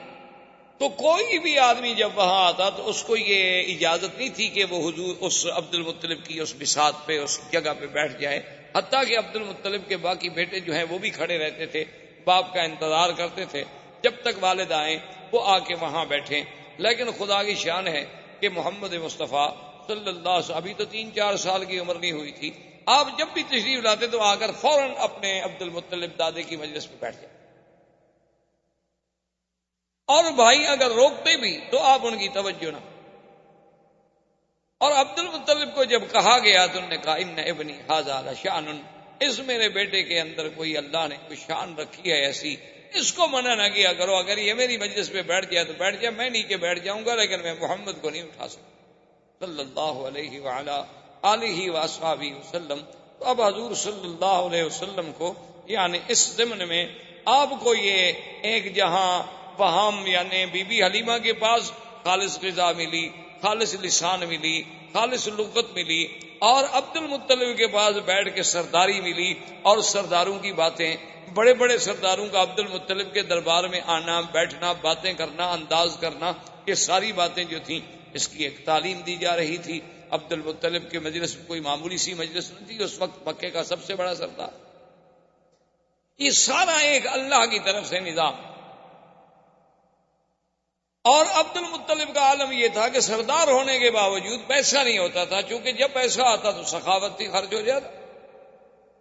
حاجیوں پہ خرچ ہو رہا ہے، زمزم میں شہد ملا کے پلایا جا رہا ہے، زمزم نہیں تو باہر سے پانی لا کے پلایا جا رہا ہے، سرید کھلائی جا رہی ہے، روٹی کھلائی جا رہی ہے، حاجیوں کی خدمت کی جا رہی ہے، تو اتنا پیسہ کہاں سے ملے ایک سردار؟ تو بہرحال حضور صلی اللہ علیہ وسلم آپ کی کفالت میں بھی تربیت لیتے رہے، اور جب حضور صلی اللہ علیہ وسلم کی عمر مبارک زیادہ ہوئی، ایک دن آپ کی والدہ نے یہ ارادہ کیا کہ میں حضور کو لے کر آپ کے اخوال جو ہیں بنو نجار مدینہ منورہ میں ان کے پاس جاؤں، کم سے کم میں اپنے رشتہ داروں کو بھی تو ملا ہوں، اور کم سے کم حضور صلی اللہ علیہ وسلم میرے بیٹے کی زیارت کر سکیں۔ حضور کو لے کے مدینہ منورہ تشریف لے گئیں، اور خدا کی شان ہے مدینہ منورہ کی بھی گلیوں میں جہاں جہاں حضور صلی اللہ علیہ وسلم گزرتے تو لوگ حیران ہوتے، جو بھی دیکھتا حضور صلی اللہ علیہ وسلم کو حیران ہو جاتے۔ اسی سے شہرت اٹھی، اور شہرا میں کچھ یہودی لوگ آئے، کچھ راہب آئے، انہوں نے آ کے حضور صلی اللہ علیہ وسلم کو دیکھا تو انہوں نے لوگوں سے کہا کہ نبی ھذہ الامہ، یہ اس امت کا نبی پیدا ہو گیا ہے، اور ایسی باتیں کرنے لگے کہ بی بی آمنہ کو اندیشہ ہو گیا کہ کہیں یہ حضور کو نقصان نہ پہنچا دیں، تو بی بی صاحبہ ان کو لے کر واپسی کا انہوں نے جلدی سے سفر اختیار کیا۔ ابھی راستے میں مقام ابوا پہ تھیں کہ بی بی آمنہ فوت ہو، والد پہلے فوت ہو چکے۔ بعض روایات تاریخ میں یہ بھی ہے کہ بی بی آمنہ کو یہاں جنت المعلی میں دفن کیا گیا، اور بعض روایات تاریخ میں یہ بھی ہے کہ ان کو دفن تو کیا گیا مقام ابوا میں۔ ابوا جو ہے مکے اور مدینے کے راستے میں ایک جگہ ہے، لیکن سڑک سے ہٹ کر ہے، اندر پہاڑیوں میں ایک جگہ ہے اور کچا راستہ ہے۔ اور بعض علماء یہ لکھتے ہیں مورخین کہ ابوا میں دفن کیا گیا، وہاں سیل آئی، یعنی پانی آیا بارشوں کا، تو قبر جو تھی وہ کھل گئی، تو پھر ان کو لا کر یہاں منتقل کر دیا گیا، جنت المعلیٰ میں دفن کر دیا گیا۔ تو بعض لوگوں نے روایات کو یوں بھی جمع کیا ہے، بہرحال جمہور کی رائے یہ ہے کہ مقام ابوا پہ دفن کیا گیا، کیونکہ ایک دفعہ حضور صلی اللہ علیہ وسلم، ایک حدیث مبارک میں یہ بات موجود ہے کہ حضور نے فرمایا کہ میں نے اللہ سے بخشش کی دعا مانگی تھی، اس کی تو اجازت نہیں ملی، البتہ مجھے ماں کی قبر پہ جانے کی اجازت ملی، تو حضور صلی اللہ علیہ وسلم اس قبر پہ تشریف لے گئے۔ تو لہذا اگر وہ جنت المعلیٰ میں منتقل ہو جاتی تو پھر وہاں حضور صلی اللہ علیہ وسلم کو جانے کی ضرورت نہیں۔ اب حضور صلی اللہ علیہ وسلم واپس مکے میں آئے۔ اب خدا کی شان دیکھیں کہ باپ تو پہلے فوت ہو چکے تھے، ابھی آپ پیدا نہیں ہوئے، ابھی 6-7 سال کی عمر ہے تو ماں بھی فوت ہو، اور کچھ عرصہ گزرا عبد المطلب بھی فوت ہو گئے۔ اب آپ کی کفالت جو ہے وہ ابو طالب کے پاس چلی گئی۔ خدا کا نظام ایسا، اللہ نہیں چاہتے تھے کہ میرے مدنی پہ کسی کا سایہ رہے، اسی لیے بعض علماء لکھتے ہیں نا کہ اللہ نے حضور کو بغیر بے سایہ پیدا کیا، وہ سمجھتے ہیں کہ شاید دوسرا سایہ بھی نہیں تھا۔ یہ معنی نہیں، معنی یہ ہے کہ جیسے باپ کا ایک سایہ ہوتا ہے، ماں کا ایک سایہ ہوتا ہے، دادے کا ایک سایہ ہوتا ہے، کفالت کرنے والوں کا ایک سایہ ہوتا ہے، اللہ نے ان سب چیزوں سے حضور کو مستثنیٰ کر دیا۔ اللہ نے فرما دیا میرا مدنی ہم آپ کی خود حفاظت کریں۔ الم یجدک یتیما فآوی ووجدک ضالا فہدی۔ اللہ نے فرمایا کیا ہم نے آپ کو یتیم نہیں پایا، پھر ہم نے آپ کو خود ٹھکانا۔ تو اس طرح بھی اچھا، اگر فرض محال ایک شاگرد قابل ہو تو لوگ کہتے ہیں جی ان کا استاذ بڑا قابل، تو اس کی لیاقت و صلاحیت استاد کی طرف جاتی ہے، اولاد کی باپ کی طرف جاتی ہے۔ اللہ نے فرمایا ہم اپنے نبی کی تربیت ہی خود کریں گے، جیسے انہوں نے فرمایا ادبنی ربی فاحسن تادیبی، مجھے تو ادب بھی میرے رب نے سکھایا، میرے اللہ نے میرے ادب کا انتظام کیا۔ یعنی آپ حیران ہوں گے کہ مکے میں طواف اریاں کرنا، مکے میں کسی کا اریاں ایک دوسرے کے سامنے غسل کرنا، یہ چیزیں عیب ہی نہیں سمجھی جاتی، یعنی یہ کی چیزیں عیب بھی نہیں سمجھی جاتی تھی، بالکل اس پر کے یہ مردانگی کی ایک علامت۔ تو ایک دفعہ حضور صلی اللہ علیہ وسلم ایک چاچے کی امداد کے لیے، بعض روایات میں ہے کہ زمزم کی کھدائی میں، اور ایک روایت میں ہے کہ کعبۃ اللہ کی تعمیر جب قریش کر رہے تھے تو حضور پتھر اٹھا رہے تھے، تو آپ کے چچا نے کہا کہ یا محمد صلی اللہ علیہ وسلم آپ کندھوں پہ پتھر رکھتے ہیں، آپ کو تکلیف ہوتی ہوگی، تو آپ چادر مبارک نکال لیں اور کندھے پہ رکھ دیں تاکہ آپ کو پتھر اٹھانے میں تکلیف نہ ہو۔ تو ابھی حضور پاک نے چادر مبارک کھولی، فوراً آپ بے ہوش ہو گئے، حضور صلی اللہ علیہ وسلم پہ بے ہوشی طاری ہو گئی، اور اس کے بعد جب ہوش آیا تو آواز آئی کہ آپ اپنے آپ کو کبھی بغیر کپڑوں کا نہیں رکھ سکتے۔ تو اللہ پاک نے انتظام کر دیا کہ ساری دنیا اوریاں ہو سکتی ہے لیکن میرا بدنی محمد مصطفیٰ اوریاں نہیں ہو سکتا۔ یہ اوریانی تو شرف کے خلاف چیز ہے، اس کے لیے اللہ کے نبی کی شان تو ایسی نہیں، اور دنیا چاہے کچھ۔ اچھا، بعض لوگوں نے یہ بھی لکھا ہے کہ مکے والوں نے دراصل یہ ایک اپنی کبائی کے لیے بھی ایک ذریعہ بنایا تھا کہ انہوں نے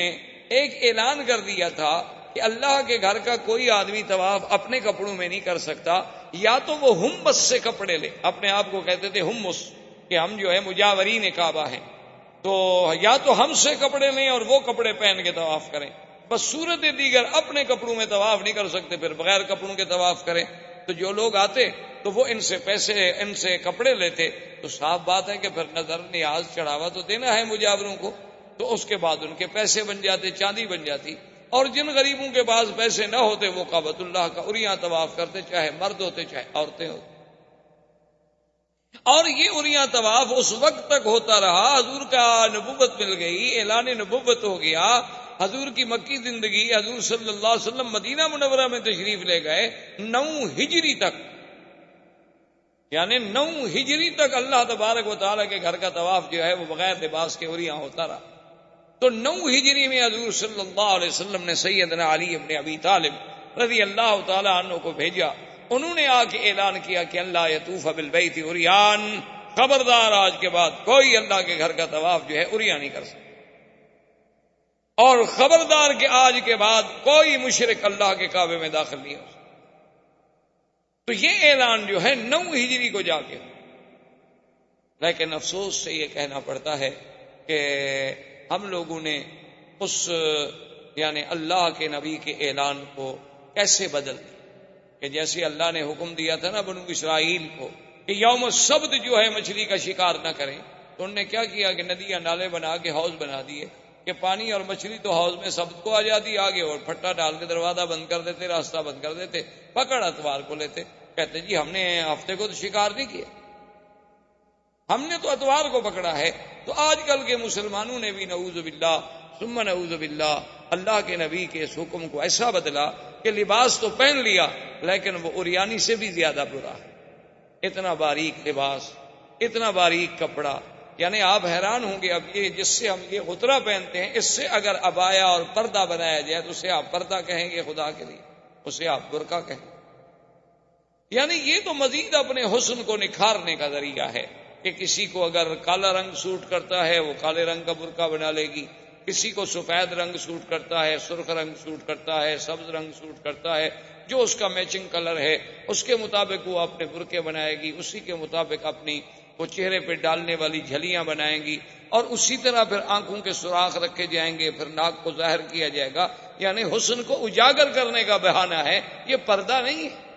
اس کو کوئی پردہ نہیں کہہ سکتا۔ اسی کے بارے میں سرکار دو عالم نے فرمایا تھا کہ رب کاسیات عاریات، بہت ساری ایسی عورتیں ہوں گی میری امت میں، بظاہر تو وہ لباس پہنے ہوئے ہوں گی لیکن حقیقتاً وہ عریاں ہوں گی، اور اللہ تبارک و تعالیٰ کی ان پہ لعنت برستی۔ اسی لیے علماء نے لکھا ہے کہ بعض اوقات ایک آدمی موٹا کپڑا پہنتا ہے، جیسے آپ نے دیکھا جین کے پینٹ پہنی جاتی ہے، لیکن اگر وہ موٹے کپڑے کا سلائی اتنی ٹائٹ ہے کہ ہر عضو نظر آ رہا ہے تو وہ بھی عریاں کے حکم میں، یعنی وہ بھی اسی حکم میں آئے گا کہ جیسے اس نے لباس پہنا ہوا نہ ہو، کہ ہر عضو، اس کے وجود کا ایک ایک حصہ، اس کی یعنی وجود کی سٹائل، اس کے سینہ، اس کے ابار، ہر چیز الگ الگ اگر نظر آ رہی ہے، کپڑا چاہے موٹا ہو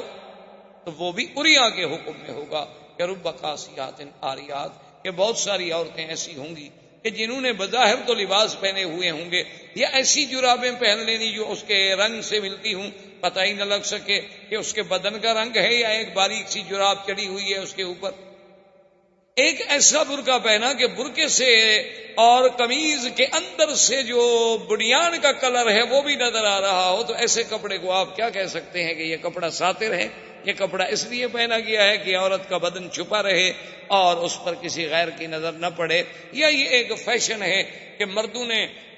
اپنا ایک عبایا ڈال لیا، عورت نے ایک سیاہ گاؤن ڈال لیا، بس ختم ہو گئی بات۔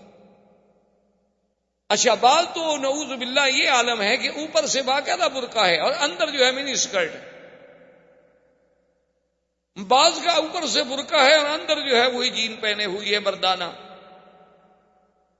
انا للہ و انا الیہ راجعون۔ تو بہرحال یہ عریانی کا دور چلتا تھا، لیکن اللہ نے حضور پاک صلی اللہ علیہ وسلم کے لیے یہ گوارا نہ کیا، کیونکہ حضور کو ادب سکھانے والے تو اللہ کی ذات تھی۔ اب ابو طالب کی کفالت کا زمانہ آیا تو حضور پاک نے دیکھا کہ میرے چاچے کے لیے بھی غربت کا بڑا دور ہے، سردار تو ہیں لیکن اتنا پیسہ نہیں ہے کہ گھر کا خرچہ بھی چلا سکیں، اس لیے بچے جو تھے ان کے وہ بھی روٹی پر لڑتے تھے، لیکن ایک محمد الرسول اللہ تھے صلی اللہ علیہ وسلم جو کبھی جھگڑا نہیں کیا۔ اور پھر تاریخ آتی ہے کہ تاریخ میں یہ بات موجود ہے کہ ابی طالب کہتے ہیں کہ جب وہ اپنا سفرے پر، جب مائدہ پر، جب دسترخوان پر میرا پیارا بیٹا محمد تشریف لے آتے تو اس تھوڑی سی روٹی میں اتنی برکت ہو جاتی کہ ہم سب پیٹ بھر کے کھا لیتے، اور جس دن حضور نہ آتے تو کسی کو پوری بھی نہ ہوتی۔ تو ابو طالب نے یہ اہتمام کر دیا، اس نے کہا کہ بھائی ایسا کرو کہ حضور کے بغیر تو روٹی کھانی جب تک کہ محمد رسول اللہ تشریف نہ لے۔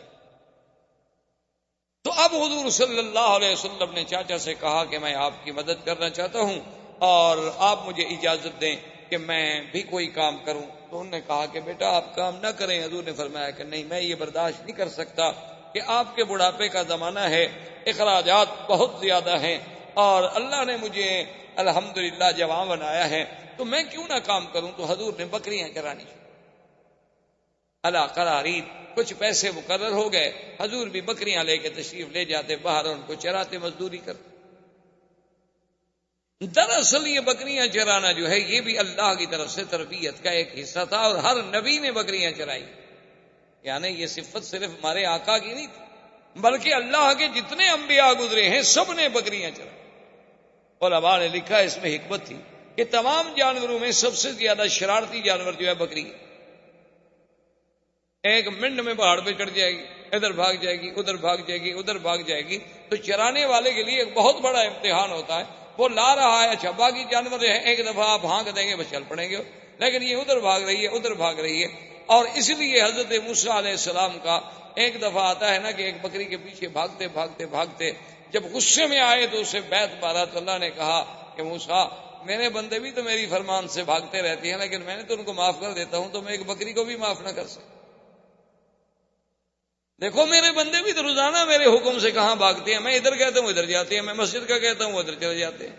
میں قرآن کا کہتا ہوں وہ بائبل کی طرف جاتے ہیں، میں نماز کا کہتا ہوں تو وہ فلم دیکھنے چلے جاتے ہیں، لیکن پھر بھی میں نے ان کو کبھی ایسا تو نہیں مارا، کیونکہ اگر اللہ ہمارے جرم پہ ہمیں مارنے پہ آ جائیں تو پھر تو ہم زمین پہ چل ہی نہیں سکتے۔ یہ تو قرآن کا فیصلہ ہے، وَلَوْ يُؤَاخِذُ اللَّهُ النَّاسَ بِمَا كَسَبُوا مَا تَرَكَ عَلَىٰ ظَهْرِهَا مِن دَابَّةٍ، اللہ نے فرمایا کہ اگر ہم بندوں کو ان کے گناہوں پہ پکڑ لیں تو پھر اس زمین پہ کوئی چیز آپ کو چلتی ہوئی نظر نہ آئے۔ یہ تو اللہ کا کرم ہے کہ ہمارے لاکھوں گناہ معاف ہوتے ہیں، کسی ایک آدھے پہ تھوڑی بہت تنبیہ ہو جاتی ہے کہ ہماری اصلاح ہو جائے۔ تو اس لیے بکریاں چرانے میں یہ بھی تربیت تھی کہ اچھا پھر بکریوں میں آپ نے دیکھا نا کئی قسمیں ہوتی ہیں، کوئی کالی ہے کوئی پیلی ہے، تو امت میں بھی تو کئی رنگ ہوں گے۔ بکریوں میں آپ نے دیکھا ہے کئی آہستہ چلنے والی، کوئی تیز چلنے والی، کوئی دوڑنے والی، کوئی چھوٹے قد والی، کوئی بڑے قد والی، کوئی زیادہ دودھ والی، کوئی کم دودھ والی۔ تو امت میں بھی تو ایسے اختلاف ہوتے ہیں، تو اللہ اپنے نبیوں سے امت کی تربیت کا کام لینا ہوتا ہے تو ان کو پہلے ایسے کام میں ڈالتے ہیں کہ انہیں تربیت کا انداز آ جائے۔ تو ایک دن حضور پاک صلی اللہ علیہ وسلم نے چونکہ کبھی گانا نہیں سنا، حضور صلی اللہ علیہ وسلم نے کبھی موسیقی نہیں سنی، حضور صلی اللہ علیہ وسلم نے کبھی جھوٹے قصے نہیں سنے، تو کبھی شادیوں پہ نہیں گئے۔ ایک دن قریش کی بڑی شادی تھی، تو حضور نے اپنے ساتھی سے جو بکریاں چرانے میں شریک تھا اس سے کہا کہ بھائی اگر تم کل میری بکریاں سنبھال لو تو میں چاہتا ہوں کہ میں کم از کم یہ تو دیکھوں کہ مکے والوں کی شادی کا کیا طریقہ ہے، شادی پہ کیا ہوتا ہے، کیسے خوشیاں منائی جاتی ہیں، کیسے قصاص آتے ہیں، کیسے وہ قصے کرنے والے لوگ آتے ہیں، تو کم سے کم میں بھی کوئی شرکت کر سکوں۔ اس نے کہا ٹھیک ہے کل آپ کی بکریاں میں چرا لوں گا، کیونکہ رات کو تو جاگنا ہوتا ہے نا، رات جاگیں گے تو صبح تو سو جائیں گے، لازمی بات ہے۔ حضور فرماتے ہیں کہ میں آیا تو ابھی مجلس تیار ہو رہی تھی، ابھی کوئی قصہ وصہ کوئی کہانی شروع نہیں ہوئی تھی، فغلبنی النوم، حضور فرماتے ہیں مجھے اتنی نیند نے غلبہ کیا کہ میں سو گیا، فما افقت الا بعد حر الشمس، جب صبح سورج نکلا اور اس کی دھوپ آئی تو میں نیند سے اٹھا۔ اللہ نہیں چاہتے تھے کہ میرا مدنی جھوٹے قصے سنے، اللہ نے نیند سے، کیونکہ اللہ جب ادب سکھانے والے ہوں، اللہ جب تربیت دینے والے ہوں تو پھر تربیت میں کیسے نقص آ سکتا۔ حضور پاک نے پھر دوسری رات پھر انتظام کیا کہ بھئی پچھلی رات اتفاق ہے شاید نیند آ گئی، آج رات تو میں بالکل نہیں سوؤں گا، آج تو آج حضور تیار ہو کے آئے، لیکن کہتے ہیں فغلبنی النوم، خدا کی شان ہے کہ نیند نے مجھے زبردست دبوچ لیا اور میں سو گیا، اور سب کچھ ہوتا رہا، گانے ہوتے رہے، آوازیں ہوتی رہیں، باجے بجتے رہے، لیکن ایسی نیند اللہ نے غالب کر دی کہ نیند اس وقت کھلی، مجلس اجڑ گئی، لوگ بھاگ گئے، سورج نکل آیا، حضور صلی اللہ علیہ وسلم دھوپ سے اٹھے، دیکھا تو کچھ نہیں، تو واپس آئے تو اس بھائی نے پوچھا کہ ماذا رأیت، آپ نے کیا دیکھا؟ انہوں نے کہا میں تو کچھ نہیں دیکھا، مجھے تو دونوں راتوں نیند آ گئی۔ اصل میں اشارہ اس طرف تھا کہ محمد عربی صلی اللہ علیہ وسلم جس چیز کو تیرے دین میں ہم نے حرام کرنا ہے اس کو تیرے قانون میں ہم کیسے جائیں؟ اللہ تبارک و تعالی اپنے نبی کی تربیت کا ابتدا سے ہی انتظام کر۔ ابو طالب نے اب ارادہ کیا کہ میں تجارت کا سفر کروں، چونکہ مکے والوں کے سفر ہوتے تھے تجارت۔ صلی اللہ علیہ وسلم کو جب پتہ چلا تو آتا ہے فأخذ بثوب امہ، حضور نے آ کر بھی اپنے چاچا کا کپڑا پکڑ لیا، جیسے کہتے ہیں نا جیسے بچہ ضد کرے تو ماں باپ کے قمیص کو پکڑ لیتا ہے کہ میں نہیں چھوڑوں گا جی، بس میں نہیں چھوڑوں گا، کیونکہ اس بیچارے کو کہاں جگہ ملے پناہ کی۔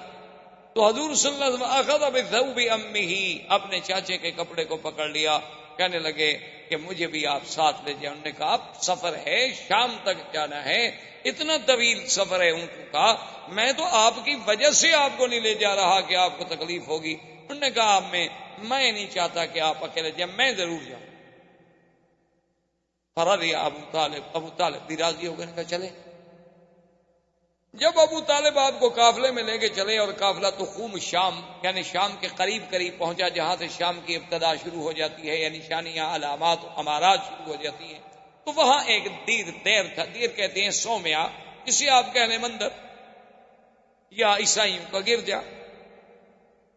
یہ سبا میں ہوتے ہیں، آپ نے دیکھے ہیں ہر ملک میں، اب تو ہر جگہ ہے.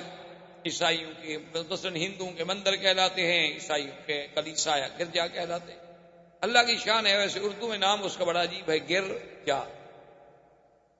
یعنی آپ اس کو ذرا آرام سے پڑھیں نا، گرجا. ویسے اللہ کی رحمت سے اب گر بھی رہے ہیں، ہزاروں ایسے ہیں جو بک گئے اور اس میں مسلمانوں کی مسجدیں مدرسے قائم ہو گئے. تو گر جانے کا معنی یہ تو نہیں ہوتا کہ حقیقت عبارت گر جائے، جب بدل گئی تو گویا گر گئی، اس کی بات تو ختم ہو گئی. تو بہرحال یہ ایک یعنی لطیفہ ہے کہ بعض آدمیوں کا نام ایسے ہوتا ہے نا جی، جیسے وہ ہمارے خواجہ صاحب تھے نا، وہ فوت ہو گئے، خواجہ محمد تو زندہ ہیں، اللہ کرے زندہ ہوں، جماعت اسلامی کے خواجہ طفیل بہت پرانے ان کے لیڈر ہیں. تو وہ ہمارے ایک ساتھی تھے، تو وہ جب ان کی بات ہوتی نا تو الیکشن میں ان کا مقابلہ، آپس میں ایک دوسرے کے مقابلے میں کھڑے ہوتے، تو وہ کہتے نا کہ خواجہ تو فیل، یعنی طفیل جلدی سے کہیں تو پھر تو طفیل بنے گا، اگر ایسا کہیں تو فیل، تمہارے تو نام میں فیل ہے، تم نے کیا جیتنا ہے، تو فیل. تو اس لیے بعض چیزیں ایسی ہوتی ہیں کہ جن کی ادائیگی میں حروف سے ترجمے بگڑ جاتے ہیں اور معنی بدل جاتے ہیں. بہر صورت تو وہ جناب جب دیر میں پہنچے تو وہاں ایک راہب تھا، اور وہ کبھی اس دیر سے، اس سومیا سے، اس کلیسا سے باہر. اب یہ پہلی دفعہ تھی ابو طالب کے دور میں، جب یہ سفر پہ گئے تو ان کی زندگی میں یہ پہلا واقعہ تھا. یعنی اس سے پہلے کبھی ایسا نہیں ہوا کہ وہ راہب جو ہے وہ باہر نکلا ہو. لیکن وہ راہب باہر بھی آیا، اور آنے کے بعد اس نے یہ بھی کیا کہ اعلان کیا کہ بھئی تمام مکے کا جو قافلہ ہے ان سب کو میری طرف سے دعوت. ابو طالب حیران کہ یہ تو راہب کبھی باہر نہیں آیا اور آج ہمیں دعوتیں ہو رہی ہیں، بات کیا ہے؟ اور راہب نے اپنے سب چھوٹے چھوٹے جو اس کے تھے نا نیچے کام کرنے والے چھوٹے چھوٹے راہب، تو ان کو کہا کہ بھئی اعلیٰ سے اعلیٰ کھانے کا انتظام کرو، اور اتنا کھانے کا انتظام کرو کہ پورے قافلے کو کھلاؤ، اور ہر آنے جانے والے کو، گزرنے والے کو، بستی والوں کو سب کو کھلاؤ، اور کسی چیز کی کمی نہیں ہونی چاہیے، اور خود کھڑے ہو کے نگرانی کرو. کھانے کا انتظام ہو گیا بڑی لمبی تفصیل میں. اب جناب جب کھانے کا وقت آ گیا تو راہب ایک ایک کو غور سے دیکھ رہا ہے، اور اس کے بعد اس نے پوچھا ابو طالب سے کہ حل ترک تم احدن، کسی کو چھوڑ کے آئے ہو، کوئی بندہ رہ تو نہیں گیا؟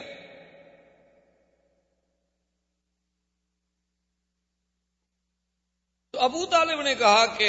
ایک بچہ رہ گیا، ہم چھوڑ آئے کہ ذرا سامان کے ساتھ رہے گا، نگرانی کرے گا. اس نے کہا عجیب بات،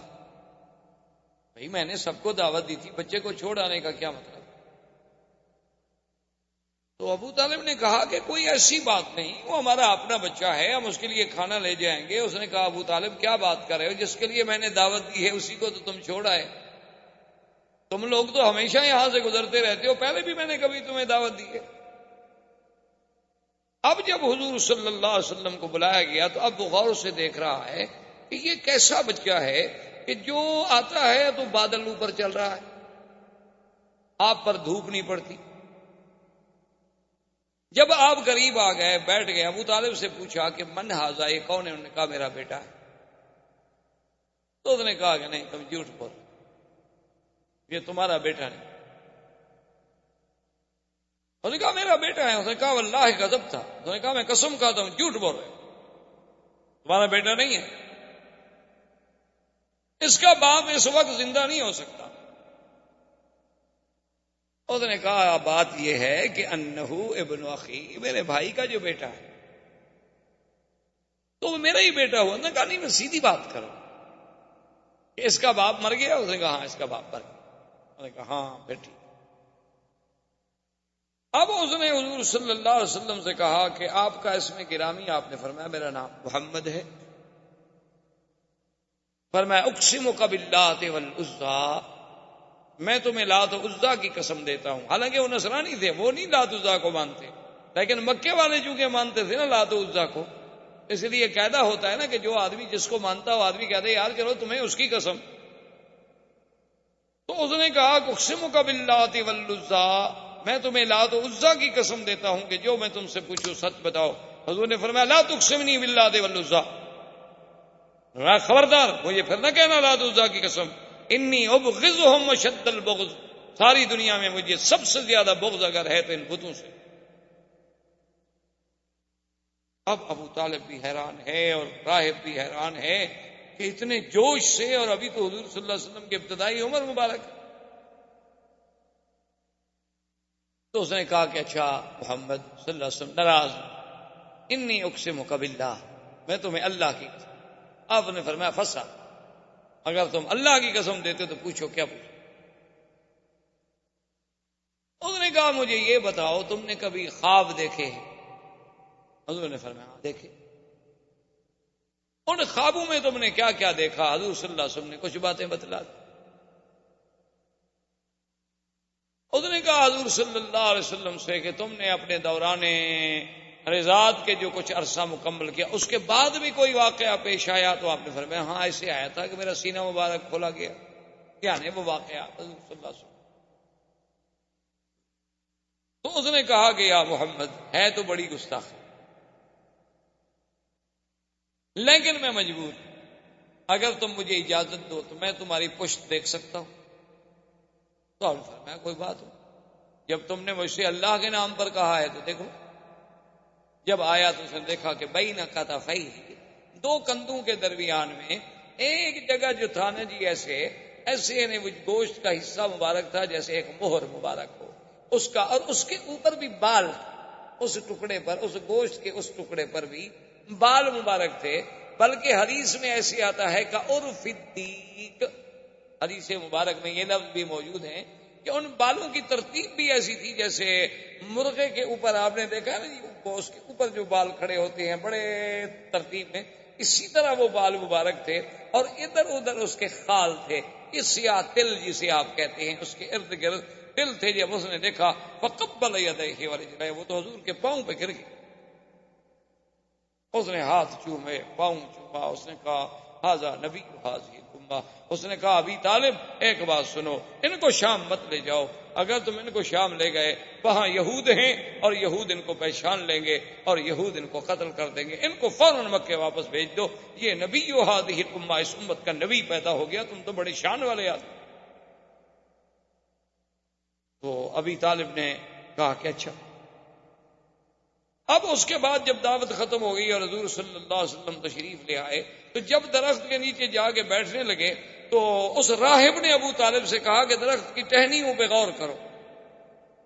اس نے جب غور کیا تو ابو طالب کہتے ہیں مجھے بھی معلوم ہوا کہ وہ ٹہنیاں مل کے سایہ گہرا کر رہی ہیں حضور صلی اللہ علیہ وسلم پہ. جو علیحدہ علیحدہ کھڑی تھی وہ جلدی جلدی جڑ گئیں، مل گئیں تاکہ حضور صلی اللہ علیہ وسلم پر سایہ مبارک جو ہے وہ ٹھیک ہو جائے. اور اس نے کہا کہ ابو طالب یہ وہ درخت ہے ما جلس تحتہ بعد عیسیٰ، حضرت عیسیٰ کے بعد اس کے نیچے کوئی نہیں بیٹھا.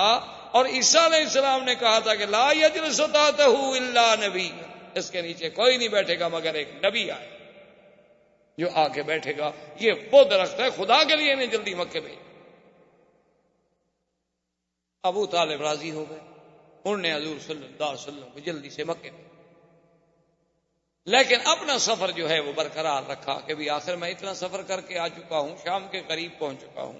اور اتنی اسباب ہم لے کے آئے ہیں تو ان کو بغیر بیچے ہوئے بغیر کچھ کیے ہوئے ہم کیسے چھوڑ کے چلے جائیں. تو وہ تو چلا گیا ہے شام ابو طالب، لیکن حضور صلی اللہ علیہ وسلم واپس تشریف لے آئے مکے میں. مکے میں آنے کے بعد پھر حضور صلی اللہ علیہ وسلم ابو طالب کی کفالت میں رہے. پھر اس کے علاوہ کئی مبشرات آتے رہے. اسی اسنا میں آہستہ آہستہ اب ابو طالب کی بھی موت آ گئی. حضور کی ابو طالب ابھی زندہ تھے اور حضور کی عمر اس وقت تقریباً 25 سال کی ہو گئی کہ بی بی خدیجۃ الکبریٰ رضی اللہ تعالی عنہا جو مکے کی ایک سب سے بڑی شریف نسب سے اور بہت بڑی خاندان کی عورت تھی، اور بڑی تاجر اور مالدار عورت تھیں، حتیٰ کہ تاریخ یہ کہتی ہے کہ تمام قریش کا اگر سرمایہ اکٹھا کیا جائے تو بی بی خدیجہ کا اکیلا ان سے زیادہ۔ اب چونکہ بی بی خدیجہ ایک خاتون تھی، وہ خود تو سفر نہیں کرتی تھی، وہ لوگوں کو اپنا مال دے کے کبھی تو تنخواہ پہ ملازم رکھ کے بھیج دیتی، کبھی ان سے حصہ مقرر کر لیتی، کبھی ان سے کچھ نسبت طے کر لیتی، مال دیتی۔ انہیں جب پتہ چلا کہ یہاں ایک ذات پاک ہیں جن کا نام محمد ہے اور شہرہ ہے محمد ابن عبداللہ کا، آپ کی صداقت کا، آپ کی شرافت کا، آپ کی سیرت کا، آپ کے کردار کا، تو انہوں نے پیغام بھیجا کہ حضور آپ میرے مال سے کیوں تجارت نہیں کرتے؟ حضور صلی اللہ علیہ وسلم راضی ہو گئے۔ تو بی بی خدیجہ نے اپنا ایک غلام تھا میسرہ، ان کا ایک عبد تھا، خریدا ہوا غلام تھا، وہ بھی حضور کے ساتھ بھیجا، اور میسرہ کو بھی مال دیا، حضور پاک کو بھی مال دیا، اور میسرہ کی ذمہ داری لگائی کہ تم نے حفاظت بھی کرنی ہے اور ساتھ بھی رہنا۔ اب حضور صلی اللہ علیہ وسلم مال لے کے شام کی طرف چل پڑے۔ میسرہ کہتا ہے کہ واللہ ہے، خدا کی قسم ہے، میں نے ایسا خلق تو کبھی نہیں دیکھا تھا قریش۔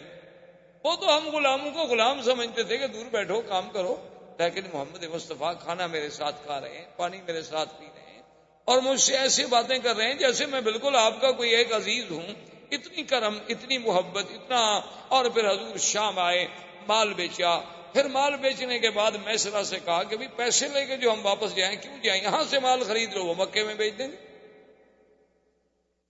تو وہ مال خرید کر کے مکے میں لے آئے، اور مکے میں آ کے وہ مال بیچا۔ اب سب پارٹیاں جو تھیں ان نے تو ایک دفعہ نفع کمایا، حضور نے 2 دفعہ نفع کمایا، یعنی جب تجارت دی گئی تو اس میں بھی آپ سب سے آگے نکل گئے، کوئی مکے کا تاجر بھی مقابلہ نہ کر سکا۔ بی بی خدیجہ کو جب پتہ چلا کہ ایک آدمی نے کبھی تجارت نہیں کی اور وہ اتنی جلدی کیسے اس مقام پہ پہنچ گیا کہ سب تجارت کے تجربہ کار جو تھے وہ پیچھے رہ گئے، اس نے میسرہ کو بلایا، اس نے کہا میسرہ یہ کیسے؟ اس نے کہا بی بی کیا پوچھتی ہیں، یہ تو کوئی شان والا آدمی ہے، راستے میں ہم گئے تو راہب نے یہ کہا، میں نے تو ان کو کبھی نہیں دیکھا کہ دھوپ میں جائیں اور اوپر بادل سایہ نہ کرے، میں نے تو کبھی نہیں دیکھا کہ اگر 20 آدمی بیٹھے ہیں، حضور ایسی جگہ بیٹھے ہیں جہاں درخت کا سایہ نہیں، سایہ اسی طرف چلا جاتا ہے جس طرف یہ بیٹھے ہوں، میں نے تو یہ دیکھا اور میں نے یہ دیکھا اور میں نے یہ دیکھا۔ بی بی خدیجہ تو حیران ہو۔ اب بی بی خدیجہ کے دل میں ایک تڑپ پیدا ہوئی کہ کہیں ایسا کیوں نہ ہو جائے کہ میں شادی کر لوں۔ حالانکہ اب ورنہ بی بی خدیجہ کو شادی کرنے کا کوئی ایسا خواہش نہیں تھی، بڑے بڑے سرداروں نے کہا تھا، بی بی نہیں مانی، لیکن اب ان کے دل میں ایک تمنا پیدا ہو۔ اسی لیے علماء نے لکھا ہے کہ مرد تو بڑے دانا اللہ پیدا کرتے ہیں، بہت دانا پیدا ہوتے ہیں اور ہوتے رہیں گے انشاءاللہ، لیکن عورتوں میں بہت قلیل دانا پیدا ہوئے۔ انہوں نے کہا ایک ان میں خدیجہ تھی، اور جس نے حضور صلی اللہ علیہ وسلم کو پہچان لی، اور ایک ان میں بی بی تھی حضرت شعیب کی بیٹی کہ جس نے موسیٰ علیہ السلام کو دیکھ کے پہچان لی۔ انہوں نے کہا اللہ نے ان لڑکیوں کو ایسی ذکاوت دی تھی، ایسا فہم دیا تھا، ایسا مقام دیا تھا کہ اس نے بھی موسیٰ علیہ السلام کو دیکھا تو وہ تاڑ گئی کہ یہ نبی ہے، یہ کوئی عام بندہ نہیں، اور بی بی خدیجہ بھی پہچان گئی۔ تو ایسے تاریخ میں لوگ جو ہیں بہت کم پیدا ہوئے، جیسے بی بی آسیہ تھی، جیسے بی بی مریم تھی، جیسے اخت موسیٰ علیہ السلام تھی۔ تو یہ اس قسم کی ذہین عورتیں بھی تاریخ میں بہت کم پیدا ہوئی، ان میں ایک سیدہ خدیجہ رضی اللہ تعالی عنہ۔ تو بی بی خدیجہ رضی اللہ تعالی عنہ نے ایک عورت تھی، اس کا نام تھا نفیسہ، اس کو بھیجا کہ بھائی تم جا کر ایسے حالات پیدا کرو کہ اللہ کے نبی محمد مصطفیٰ میرے ساتھ شادی کر لیں۔ جیسے لوگ ہوتے ہیں نا جی، یہ عورتیں جاتی ہیں شادی کرانے کے لیے، پیغام لے کے جاتی ہیں، وہ نفیسہ اس قسم کی عورتوں میں سے تھی۔ تو وہ آئی حضور صلی اللہ علیہ وسلم کی خدمت میں، اور آ کر اس نے عرض کیا کہ یا محمد هل ترغب فی الزواج، کیا تم شادی کرنا نہیں چاہتے؟ جوان آدمی ہو، ماشاءاللہ، اتنا اللہ نے تمہیں صحت دی ہے، قوت دی ہے، شادی کیوں نہیں کرتے آپ؟ آپ نے فرمایا کہ نفیسہ شادی تو میں کرنا چاہتا ہوں، لیکن سوال یہ ہے کہ کس چیز سے شادی کروں؟ میرے پاس تو کوئی پیسہ نہیں، دولت نہیں، اور بغیر دولت کے پیسے کی شادی کیسے ہو؟ شادی کے لیے تو آخر پیسہ چاہیے، خرچ چاہیے، گھر چاہیے، میرے پاس تو کچھ نہیں۔ میں تو خود ابو طالب کی کفالت میں ہوں، چاچے کی کفالت میں ہوں، اور اگر میں کچھ کماتا ہوں تو اپنے چاچے کی مدد کر دیتا ہوں۔ اس نے کہا کہ حل ترغب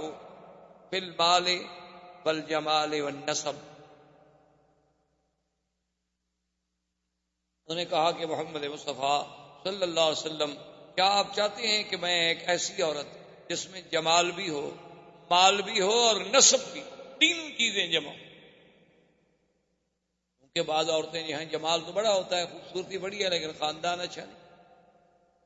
بعض ایسی لڑکیاں ہوتی ہیں کہ خاندان بہت اچھا ہے لیکن بیچاری خوبصورت نہیں۔ بعض ایسی ہوتی ہیں کہ مال ہی کوئی نہیں، خوبصورت بھی ہے، خاندان بھی اچھا ہے، لیکن کوئی مال نہیں، کوئی آدمی شادی کرنا نہیں چاہتا۔ نے کہا کہ جب تینوں صفتیں جمع ہو جائیں تو حل ترغب، تو آپ نے فرمایا کہ ہاں پھر کس کی رغبت نہیں ہوگی؟ میری بھی رغبت ہے اگر کوئی ایسی عورت ہو۔ کون؟ من آدھی، کون ایسی عورت ہے جس میں یہ تینوں صفتیں ہیں؟ اس نے کہا محمد رسول اللہ، میں آپ سے چھپانا نہیں چاہتی، ہی خدیجہ، وہ خدیجہ۔ نے کہا کیا کہتی ہے نفیسہ؟ اینا خدیجہ، خدیجہ کہاں ہم سے شادی کرے؟ اس کو تو بڑے بڑے صنادید نے، بڑے بڑے رؤسائے قریش نے شادی کے پیغام بھیجے ہیں، اس نے سب کا رد کر دیا ہے۔ تو اب وہ ایک یتیم سے، میرا باپ فوت ہو گئے، میری ماں فوت ہو گئی، میرا دادا فوت ہو گیا، میں خود ابھی طالب کی کفالت میں ہوں، تو خدیجہ میرے ساتھ شادی کیسے کرے گی؟ تو اس نے کہا کہ حضور اگر آپ اس بات کو اپنی ذات تک محدود رکھیں تو مجھے تو خود خدیجہ نے بھیجا ہے۔ تو آپ نے فرمایا کہ اچھا پھر میں راضی ہوں۔ تو جب نفیسہ نے آگے خدیجہ کو پیغام دیا نا حضور کی رضا کا، تو بی بی خدیجہ کہتی ہیں میرے لیے اس سے بڑا خوشی کا دن کوئی نہیں تھا،